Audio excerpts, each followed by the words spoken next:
ನೋಡಿ ವೀಕ್ಷಕರೇ, ಸರ್ಕಾರದಿಂದ ಕೊನೆಗೂ ಪ್ರತಿಯೊಂದು ಗೃಹಲಕ್ಷ್ಮಿ ಯೋಜನೆಯ ಫಲಾನುಭವಿಗಳಿಗೆ ಭರ್ಜರಿ ಗುಡ್ಡಿಸ್ನ ಕೊಟ್ಟಿದ್ದಾರೆ. ಒಟ್ಟು 3 ತಿಂಗಳ ಗೃಹಲಕ್ಷ್ಮಿ ಯೋಜನೆಯ 6,000 ಹಣನ ಪ್ರತಿ ಫಲಾನುಭವಿಗಳಿಗೆ ಜಮಾ ಮಾಡುವುದಾಗಿ ಸರ್ಕಾರ ಭರ್ಜರಿ ಗುಡ್ಡಿಸ್ನ ಕೊಟ್ಟಿದ್ದು, ನಿಮ್ಮ ಬ್ಯಾಂಕ್ ಖಾತೆಗೆ ಗೃಹಲಕ್ಷ್ಮಿ ಹಣ ಬರಬೇಕು ಅಂದ್ರೆ ಕೆಲವು ನಿಯಮಗಳನ್ನ ಪಾಲಿಸಬೇಕು ಮತ್ತು ಸರ್ಕಾರದಿಂದ ಗೃಹಲಕ್ಷ್ಮಿಗೆ ಮರು ಅರ್ಜಿನ ಹಾಕೋದು ಪ್ರತಿ ಫಲಾನುಭವಿಗಳು ಕಡ್ಡಾಯವೆಂದು ಆದೇಶ ಕೊಟ್ಟಿದೆ. ಅದೇ ರೀತಿ ನೋಡಿ ವೀಕ್ಷಕರೇ, ಪ್ರತಿ ಫಲಾನುಭವಿಗಳ ಬ್ಯಾಂಕ್ ಖಾತೆಗೆ ಸರ್ಕಾರದಿಂದ ನಾಳೆ ಭಾನುವಾರ ಏಪ್ರಿಲ್ 26ರಂದು ಕರ್ನಾಟಕದ ಒಟ್ಟು 27 ಜಿಲ್ಲೆಗಳ ಪ್ರತಿ ಫಲಾನುಭವಿಗಳಿಗೆ ಈ 6,000 ಹಣನ ಜಮಾ ಮಾಡ್ತಾ ಇದ್ದಾರೆ. ಅದೇ ರೀತಿ ರೇಷನ್ ಕಾರ್ಡ್ ಹೊಂದಿರುವ ಪ್ರತಿ ಕಾರ್ಡ್ದಾರರಿಗೂ ಕೂಡ ಸರ್ಕಾರ ಭರ್ಜರಿ ಗುಡ್ಡಿಸ್ಗಳನ್ನ ಕೊಟ್ಟಿದೆ ಮತ್ತು ಹೊಸ ರೇಷನ್ ಕಾರ್ಡ್ಗೆ ಅರ್ಜಿ ಕೂಡ ಸ್ವೀಕಾರ ಮಾಡ್ತಾ ಇದೆ. ಹಾಗಾದ್ರೆ ಬನ್ನಿ ಸರ್ಕಾರ ಕೊಟ್ಟಿರುವ ಮಾಹಿತಿ ಏನು ಅಂತ ತಿಳ್ಕೊಳ್ಳೋಣ. ಅದಕ್ಕಿಂತ ಮೊದಲು ನೋಡಿ ವೀಕ್ಷಕರೇ, ನೀವೇನಾದ್ರೂ ಇನ್ನೂ ಕೂಡ ನನ್ನ ಚಾನೆಲ್ನ ಸಬ್ಸ್ಕ್ರೈಬ್ ಆಗಿಲ್ಲ ಅಂದ್ರೆ ದಯವಿಟ್ಟು ಪ್ರತಿಯೊಬ್ಬರು ಚಾನೆಲ್ನ ಸಬ್ಸ್ಕ್ರೈಬ್ ಮಾಡ್ಕೊಳ್ಳಿ, ಹಾಗೆ ವಿಡಿಯೋಗೆ ಒಂದು ಲೈಕ್ನ ಕೊಡಿ. ಹೌದು ವೀಕ್ಷಕರೇ, ಸರ್ಕಾರ ಪ್ರತಿಯೊಂದು ಫಲಾನುಭವಿಗಳ ಬ್ಯಾಂಕ್ ಖಾತೆಗೆ ಒಟ್ಟು 3 ತಿಂಗಳ ಗೃಹಲಕ್ಷ್ಮಿ ಯೋಜನೆಯ 6,000 ಹಣನ ಜಮಾ ಮಾಡುವುದಾಗಿ ಭರ್ಜರಿ ಗುಡ್ಡಿಸ್ನ ಕೊಟ್ಟಿದೆ. ನಿಮ್ಮ ಬ್ಯಾಂಕ್ ಖಾತೆಗೆ ಫೆಬ್ರವರಿ ತಿಂಗಳ 28ನೇ ಕಂತು, ಮಾರ್ಚ್ ತಿಂಗಳ 29ನೇ ಕಂತು ಮತ್ತು ಏಪ್ರಿಲ್ ತಿಂಗಳ 30ನೇ ಕಂತು, ಈ 3 ತಿಂಗಳ 6,000 ಹಣನ ಪ್ರತಿ ಫಲಾನುಭವಿಗಳ ಬ್ಯಾಂಕ್ ಖಾತೆಗೆ ಸರ್ಕಾರ ಜಮಾ ಮಾಡ್ತಾ ಇದ್ದು, ನಿಮ್ಮ ಬ್ಯಾಂಕ್ ಖಾತೆಗೆ ಹಣ ಬರಬೇಕು ಅಂದ್ರೆ ಈ ಬಾರಿ ಕೆಲವು ನಿಯಮಗಳನ್ನ ಸರ್ಕಾರ ಜಾರಿಗೆ ತಂದಿದ್ದು, ಕಡ್ಡಾಯವಾಗಿ ಈ ನಿಯಮಗಳನ್ನ ಪಾಲಿಸಬೇಕು ಅಂತ ಆದೇಶ ಕೊಟ್ಟಿದೆ. ಅದೇ ರೀತಿ ನೀವು ಗೃಹಲಕ್ಷ್ಮಿ ಹಣಕ್ಕೆ ಮರು ಅರ್ಜಿ ಹಾಕಿದ್ರೆ ಮಾತ್ರ ಇನ್ನು ಮುಂದೆ ಗೃಹಲಕ್ಷ್ಮಿ ಹಣ ಬರೋದು. ಸಾಕಷ್ಟು ಫಲಾನುಭವಿಗಳಿಗೆ ಗೃಹಲಕ್ಷ್ಮಿ ಹಣ ಕೂಡ ಕ್ಯಾನ್ಸಲ್ ಆಗಿದೆ. ಹಾಗಾದ್ರೆ ಸರ್ಕಾರದಿಂದ ಏನೆಲ್ಲ ಬದಲಾವಣೆ ಬಂದಿದೆ ಅಂತ ತಿಳಿಸ್ಕೊಡ್ತಾ ಇದ್ದೀನಿ.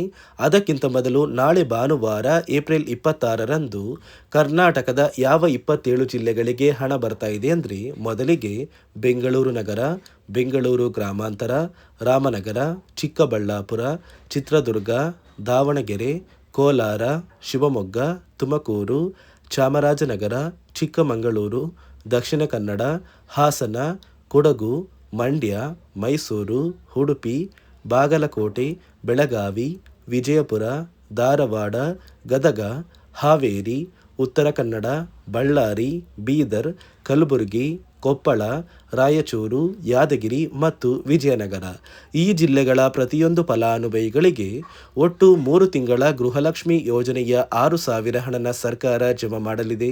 ಏಪ್ರಿಲ್ ತಿಂಗಳು ಮುಗಿಯುವಷ್ಟರಲ್ಲಿ ಈ 6,000 ಹಣ ಬರುತ್ತೆ.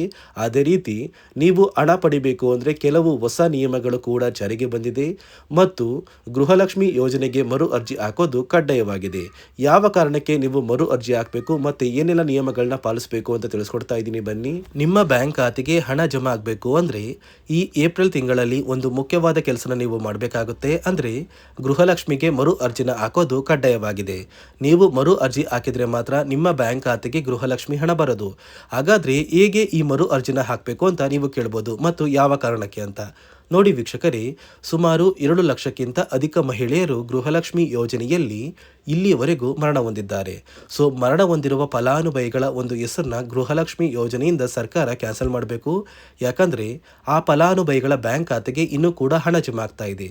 ಇದೇ ಕಾರಣಕ್ಕೆ ಈ ಏಪ್ರಿಲ್ ತಿಂಗಳಲ್ಲಿ ಸರ್ಕಾರದಿಂದ ನೇಮಕಗೊಂಡ ಕೆಲವು ಅಧಿಕಾರಿಗಳು ನಿಮ್ಮ ಮನೆಗೆ ಬಂದು ಪ್ರತಿಯೊಂದು ಫಲಾನುಭವಿಗಳ ಒಂದು ದಾಖಲಾತಿಗಳನ್ನ ಚೆಕ್ ಮಾಡ್ತಾರೆ. ಸೊ ದಾಖಲಾತಿಗಳನ್ನ ಚೆಕ್ ಮಾಡಿ ಎಂಟ್ರಿ ಮಾಡ್ಕೊಂಡು ಹೋಗ್ತಾರೆ. ನಂತರ ಪ್ರತಿಯೊಂದು ಫಲಾನುಭವಿಗಳಿಗೆ ಗೃಹಲಕ್ಷ್ಮಿ ಹಣ ಜಮಾ ಆಗೋದು. ಅದೇ ರೀತಿ ಇನ್ನು ಮುಂದೆ ವರ್ಷದ ಕೊನೆಯಲ್ಲಿ ನೀವು ಗೃಹಲಕ್ಷ್ಮಿ ಯೋಜನೆಗೆ ನೀವು ಹೊಂದಿರುವ ಲೈಫ್ ಸರ್ಟಿಫಿಕೇಟ್ನ ಕೊಟ್ಟು ಮರು ಅರ್ಜಿ ಹಾಕಿದರೆ ಮಾತ್ರ ನಿಮ್ಮ ಬ್ಯಾಂಕ್ ಖಾತೆಗೆ ಮುಂದಿನ ತಿಂಗಳಿಂದ ಗೃಹಲಕ್ಷ್ಮಿ ಹಣ ಬರೋದು ಅಂತ ಸರ್ಕಾರ ಆದೇಶ ಕೊಟ್ಟಿದೆ. ಈಗಾಗಲೇ ಫಲಾನುಭವಿಗಳ ಬ್ಯಾಂಕ್ ಖಾತೆಗೆ ಒಟ್ಟು 3 ತಿಂಗಳ ಗೃಹಲಕ್ಷ್ಮಿ ಹಣನ ಸರ್ಕಾರ ಜಮಾ ಮಾಡ್ತಾ ಇದೆ. ನಿಮ್ಮ ಬ್ಯಾಂಕ್ ಖಾತೆಗೂ ಕೂಡ ಈ ಏಪ್ರಿಲ್ ತಿಂಗಳು ಮುಗಿಯುವಷ್ಟರಲ್ಲಿ ಪ್ರತಿಯೊಂದು ಫಲಾನುಭವಿಗಳಿಗೆ ಸೇರಬೇಕಾಗಿರುವ 3 ತಿಂಗಳ ಗೃಹಲಕ್ಷ್ಮಿ ಹಣ ಜಮಾ ಆಗುತ್ತೆ ಮತ್ತು ಸರ್ಕಾರದಿಂದ ಜಾರಿಗೆ ತಂದಿರುವ ಹೊಸ ನಿಯಮಗಳನ್ನ ನೀವು ಪಾಲಿಸಿದರೆ ಮಾತ್ರ ನಿಮ್ಮ ಬ್ಯಾಂಕ್ ಖಾತೆಗೆ ಮುಂದಿನ ದಿನಗಳಲ್ಲಿ ಗೃಹಲಕ್ಷ್ಮಿ ಹಣ ಬರೋದು ಅಂತ ಸರ್ಕಾರ ಆದೇಶ ಕೊಟ್ಟಿದೆ. ರೇಷನ್ ಕಾರ್ಡ್ ಹೊಂದಿರುವ ಪ್ರತಿಯೊಂದು ಕಾರ್ಡ್ದಾರರಿಗೂ ಕೂಡ ಸರ್ಕಾರ 3 ಮುಖ್ಯವಾದ ಭರ್ಜರಿ ಗುಡ್ ನ್ಯೂಸ್ನ ಕೊಟ್ಟಿದ್ದು, ಮೊದಲ ಒಂದು ಗುಡ್ ನ್ಯೂಸ್ ಬಂದು ಸರ್ಕಾರ ಹೊಸ ರೇಷನ್ ಕಾರ್ಡ್ಗೆ ಅರ್ಜಿನ ಸ್ವೀಕಾರ ಮಾಡ್ತಾ ಇದೆ. ನೀವು ಕೂಡ ಹೊಸ ರೇಷನ್ ಕಾರ್ಡ್ನ ಪಡಿಬೇಕು ಅಂದರೆ ಆದಷ್ಟು ಬೇಗ ಅರ್ಜಿನ ಹಾಕಿ. ಅದೇ ರೀತಿ ಎರಡನೆಯ ಒಂದು ಗುಡ್ ನ್ಯೂಸ್ ಬಂದು ನೋಡಿ ವೀಕ್ಷಕರೇ, ನಿಮ್ಮ ಒಂದು ರೇಷನ್ ಕಾರ್ಡ್ಗೆ ಸರ್ಕಾರ ಈ ಏಪ್ರಿಲ್ ತಿಂಗಳಲ್ಲಿ ಫೆಬ್ರವರಿ ಮತ್ತು ಮಾರ್ಚ್ ತಿಂಗಳ ಒಟ್ಟು 2 ತಿಂಗಳ ಇಂದಿರಾ ಕಿಟ್ನ ವಿತರಣೆ ಮಾಡ್ತಾ ಇದೆ. 5 ರೀತಿಯ ಆಹಾರ ಪದಾರ್ಥಗಳು ಇರುವಂತಹ 10 ಆಹಾರ ಪದಾರ್ಥಗಳನ್ನ ಸರ್ಕಾರ ಈ ಏಪ್ರಿಲ್ ತಿಂಗಳಲ್ಲಿ ಪ್ರತಿಯೊಂದು ರೇಷನ್ ಕಾರ್ಡ್ದಾರರಿಗೆ ಕೊಡ್ತಾ ಇದ್ದು, ಪ್ರತಿಯೊಬ್ಬರಿಗೂ ಆದಷ್ಟು ಬೇಗ ಈ ಒಂದು ಸೌಲಭ್ಯ ಸಿಗ್ತಾ ಇದೆ. ಅದೇ ರೀತಿ ಮೂರನೆಯ ಒಂದು ಗುಡ್ ನ್ಯೂಸ್ ಬಂದು, ಇನ್ನು ಮುಂದೆ ನೀವು ಉಚಿತ ಅಕ್ಕಿ ಪಡಿಬೇಕು ಅಂದರೆ ಆ ಒಂದು ಬಯೋಮೆಟ್ರಿಕ್ ಮಷಿನ್ ಮೇಲೆ ಬೆರಳಿಡುವಂತಹ ಅವಶ್ಯಕತೆ ಇಲ್ಲ. ಯಾಕಂದರೆ ಇದೀಗ ಸರ್ಕಾರ ನಿಮ್ಮ ಒಂದು ಬೆರಳು ಆ ಒಂದು ಮಷಿನಲ್ಲಿ ಎಂಟ್ರಿ ಆಗಿಲ್ಲ ಅಂದರೂ ಕೂಡ ಆ ಒಂದು ಅಧಿಕಾರಿಗಳು ಪುಸ್ತಕದಲ್ಲಿ ನಿಮ್ಮ ಒಂದು ಹೆಸರನ್ನ ಬರ್ಕೊಂಡು ನಿಮ್ಮ ಕಾರ್ಡಿಗೆ ಅಕ್ಕಿನ ಕೊಡಬೇಕು ಅಂತ ಸರ್ಕಾರ ಆದೇಶ ಕೊಟ್ಟಿದ್ದು, ಈ 3 ಗುಡ್ ನ್ಯೂಸ್ನ ಪ್ರತಿಯೊಂದು ಫಲಾನುಭವಿಗಳಿಗೆ ಸರ್ಕಾರ ಕೊಡ್ತಾ ಇದೆ. ಇದರ ಜೊತೆಗೆ ನಿಮ್ಮ ಬ್ಯಾಂಕ್ ಖಾತೆಗೆ ಗೃಹಲಕ್ಷ್ಮಿ ಯೋಜನೆಯ ಹಣ ಇನ್ನು ಮುಂದೆ ಬರಬೇಕು ಅಂದರೆ 5 ರೀತಿಯ ಹೊಸ ನಿಯಮಗಳನ್ನ ನೀವು ಪಾಲಿಸಬೇಕು ಅಂತ ಸರ್ಕಾರ ಆದೇಶ ಕೊಟ್ಟಿದೆ. ಅದೇ ರೀತಿ ನೋಡಿ ಸ್ನೇಹಿತರೆ, ಈ ಬಾರಿ ಸುಮಾರು 1 ಲಕ್ಷಕ್ಕಿಂತ ಅಧಿಕ ಫಲಾನುಭವಿಗಳ ಬ್ಯಾಂಕ್ ಖಾತೆಗೆ ಸರ್ಕಾರ ಗೃಹಲಕ್ಷ್ಮಿ ಯೋಜನೆಯ ಹಣನ ಜಮಾ ಮಾಡ್ತಾ ಇಲ್ಲ. ಕಾರಣ ಏನು ಅಂದರೆ, ನಿಮ್ಮ ಬ್ಯಾಂಕ್ ಖಾತೆಗೆ ಡೆಬಿಟ್ ಮೂಲಕ ಹಣ ಜಮಾ ಮಾಡುವಂತಹ ಸಂದರ್ಭದಲ್ಲಿ ಸರ್ಕಾರ ಸಾಕಷ್ಟು ಫಲಾನುಭವಿಗಳ ಒಂದು ಬ್ಯಾಂಕ್ ಖಾತೆಗೆ ಹಣ ಜಮಾ ಮಾಡೋದನ್ನು ಕ್ಯಾನ್ಸಲ್ ಮಾಡಿದೆ. ಯಾಕಂದರೆ ಇತ್ತೀಚೆಗೆ ಹಣಕಾಸು ಇಲಾಖೆ ಜಾರಿಗೆ ತಂದಿರುವ 5 ನಿಯಮಗಳ ಆಧಾರದ ಮೇಲೆ ಪ್ರತಿಯೊಂದು ಫಲಾನುಭವಿಗಳಿಗೆ ಸರ್ಕಾರ ಈ ಒಂದು ಹಣನ ಜಮಾ ಮಾಡ್ತಾ ಇದ್ದು, ಯಾರೆಲ್ಲ ಫಲಾನುಭವಿಗಳು ಈ ನಿಯಮಗಳನ್ನ ಪಾಲಿಸಿಲ್ಲ ನಿಮ್ಮ ಬ್ಯಾಂಕ್ ಖಾತೆಗೂ ಕೂಡ ಹಣ ಜಮಾ ಆಗೋದಿಲ್ಲ. ಹಾಗಾದರೆ ಬನ್ನಿ ಸ್ನೇಹಿತರೆ, ಸರ್ಕಾರ ಜಾರಿಗೆ ತಂದಿರುವ ಆ 5 ಹೊಸ ನಿಯಮಗಳು ಏನು ಅಂತ ನಾನು ನಿಮಗೆ ತಿಳಿಸ್ಕೊಡ್ತಾ ಇದ್ದೀನಿ. ನೋಡಿ ಸ್ನೇಹಿತರೆ, ಮೊದಲನೆಯ ಒಂದು ನಿಯಮ ಬಂದು, ಸಾಕಷ್ಟು ಫಲಾನುಭವಿಗಳು ಹೊಂದಿರುವಂತಹ ಒಂದು ರೇಷನ್ ಕಾರ್ಡ್ ಏನಿದೆ, ಆ ಒಂದು ರೇಷನ್ ಕಾರ್ಡ್ನ ಮನೆಯ ಸದಸ್ಯರ ಪ್ರತಿಯೊಬ್ಬರ ಒಂದು ಆಧಾರ್ ಕಾರ್ಡ್ನ ನಿಮ್ಮ ರೇಷನ್ ಕಾರ್ಡ್ಗೆ ಕಡ್ಡಾಯವಾಗಿ ಲಿಂಕ್ ಮಾಡಿಸ್ಬೇಕು. ಅಂದರೆ ಈ ಒಂದು ಲಿಂಕ್ ಮಾಡಿಸುವಂತಹ ಒಂದು ಪ್ರೊಸೀಜರ್ಗೆ ಸರ್ಕಾರ KYC ಅಂತ ಕರೀತಾರೆ. ನಿಮ್ಮ ರೇಷನ್ ಕಾರ್ಡ್ಗೆ ಇನ್ನೂ ಸಹ KYC ಆಗಿಲ್ಲ ಅಂದರೆ ನಿಮ್ಮ ಬ್ಯಾಂಕ್ ಖಾತೆಗೆ ಸರ್ಕಾರ ಮುಂದಿನ ದಿನಗಳಲ್ಲಿ ಗೃಹಲಕ್ಷ್ಮಿ ಯೋಜನೆಯ ಹಣನ ಕ್ಯಾನ್ಸಲ್ ಮಾಡುತ್ತೆ. ಅದೇ ರೀತಿ ಎರಡನೆಯ ಒಂದು ನಿಯಮ ಬಂದು, ಸಾಕಷ್ಟು ಫಲಾನುಭವಿಗಳು ಕಳೆದ 3 ತಿಂಗಳಿಂದ ಸರ್ಕಾರದಿಂದ ಬರ್ತಾ ಇರುವಂತಹ ಒಂದು ರೇಷನ್ ಏನಿದೆ, ಅಂದರೆ ಉಚಿತ ಅಕ್ಕಿ ಏನಿದೆ, ಈ ಒಂದು ರೇಷನ್ನ ಪಡ್ಕೋತಾ ಇಲ್ಲ. ಒಂದು ವೇಳೆ ಕಳೆದ 3 ತಿಂಗಳಿಂದ ನೀವು ರೇಷನ್ನ ಪಡ್ಕೊಂಡಿಲ್ಲ ಅಂದರೆ ಸರ್ಕಾರ ನಿಮ್ಮ ಬಳಿ ಇರುವಂತಹ ಒಂದು ರೇಷನ್ ಕಾರ್ಡ್ನ ಕ್ಯಾನ್ಸಲ್ ಮಾಡುತ್ತೆ. ನಿಮ್ಮ ರೇಷನ್ ಕಾರ್ಡ್ನ ಸರ್ಕಾರ ಕ್ಯಾನ್ಸಲ್ ಮಾಡಿದ್ರೆ ನಿಮ್ಮ ಬ್ಯಾಂಕ್ ಖಾತೆಗೆ ಗೃಹಲಕ್ಷ್ಮಿ ಯೋಜನೆಯ ಹಣ ಇರ್ಬೋದು ಮತ್ತು ಸರ್ಕಾರದಿಂದ ಬರುವಂತಹ ಒಂದು ಸೌಲಭ್ಯಗಳನ್ನ ನೀವು ಕಳ್ಕೋಬೇಕಾಗುತ್ತೆ.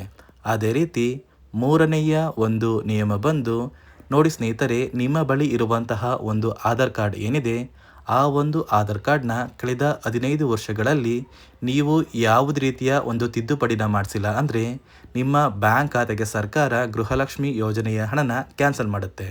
ಯಾಕಂದರೆ ಸರ್ಕಾರದಿಂದ ಬಂದಿರುವಂತಹ ಒಂದು ಆದೇಶದ ಪ್ರಕಾರ ಪ್ರತಿಯೊಂದು ಫಲಾನುಭವಿಗಳು ಕಳೆದ 15 ವರ್ಷಗಳಲ್ಲಿ ಯಾವುದೇ ರೀತಿಯ ಒಂದು ತಿದ್ದುಪಡಿನ ನಿಮ್ಮ ಆಧಾರ್ ಕಾರ್ಡ್ಗೆ ನೀವು ಮಾಡಿಸಿಲ್ಲ ಅಂದರೆ ಕಡ್ಡಾಯವಾಗಿ ಆದಷ್ಟು ಬೇಗ ನಿಮ್ಮ ಆಧಾರ್ ಕಾರ್ಡ್ಗೆ ತಿದ್ದುಪಡಿನ ಮಾಡಿಸಿ. ಅದೇ ರೀತಿ 4ನೆಯ ಒಂದು ನಿಯಮ ಬಂದು, ನಿಮ್ಮ ಕುಟುಂಬದ ಒಂದು ವಾರ್ಷಿಕ ಆದಾಯ 7 ಲಕ್ಷಕ್ಕಿಂತ ಕಡಿಮೆ ಇರಬೇಕು. ಒಂದು ವೇಳೆ ನಿಮ್ಮ ಕುಟುಂಬದ ವಾರ್ಷಿಕ ಆದಾಯ 7 ಲಕ್ಷಕ್ಕಿಂತ ಜಾಸ್ತಿ ಇದ್ದರೆ ನಿಮ್ಮ ಬ್ಯಾಂಕ್ ಖಾತೆಗೆ ಸರ್ಕಾರ ಗೃಹಲಕ್ಷ್ಮಿ ಯೋಜನೆಯ ಹಣನ ಕ್ಯಾನ್ಸಲ್ ಮಾಡುತ್ತೆ. ಅದೇ ರೀತಿ 5ನೆಯ ಒಂದು ನಿಯಮ ಬಂದು, ನಿಮ್ಮ ಕುಟುಂಬದ ಸದಸ್ಯರು ಅಥವಾ ಗೃಹಲಕ್ಷ್ಮಿ ಯೋಜನೆಯ ಫಲಾನುಭವಿಗಳು ಯಾರು ಕೂಡ ಸರ್ಕಾರಿ ನೌಕರರಾಗಿ ಕಾರ್ಯನಿರ್ವಹಿಸ್ತಾ ಇರಬಾರ್ದು. ಒಂದು ವೇಳೆ ನಿಮ್ಮ ಕುಟುಂಬದಲ್ಲಿ ಯಾರೇ ಆಗಿದ್ರೂ ಸರ್ಕಾರಿ ನೌಕರರಾಗಿ ಕಾರ್ಯನಿರ್ವಹಿಸ್ತಾ ಇದ್ದರೆ ನಿಮ್ಮ ಬ್ಯಾಂಕ್ ಖಾತೆಗೆ ಗೃಹಲಕ್ಷ್ಮಿ ಯೋಜನೆಯ ಹಣ ಕ್ಯಾನ್ಸಲ್ ಆಗುತ್ತೆ. ಈ 5 ನಿಯಮಗಳ ಆಧಾರದ ಮೇಲೆ ಪ್ರತಿಯೊಂದು ಫಲಾನುಭವಿಗಳಿಗೆ ಸರ್ಕಾರ ಹಣ ಜಮಾ ಮಾಡ್ತಾ ಇದೆ.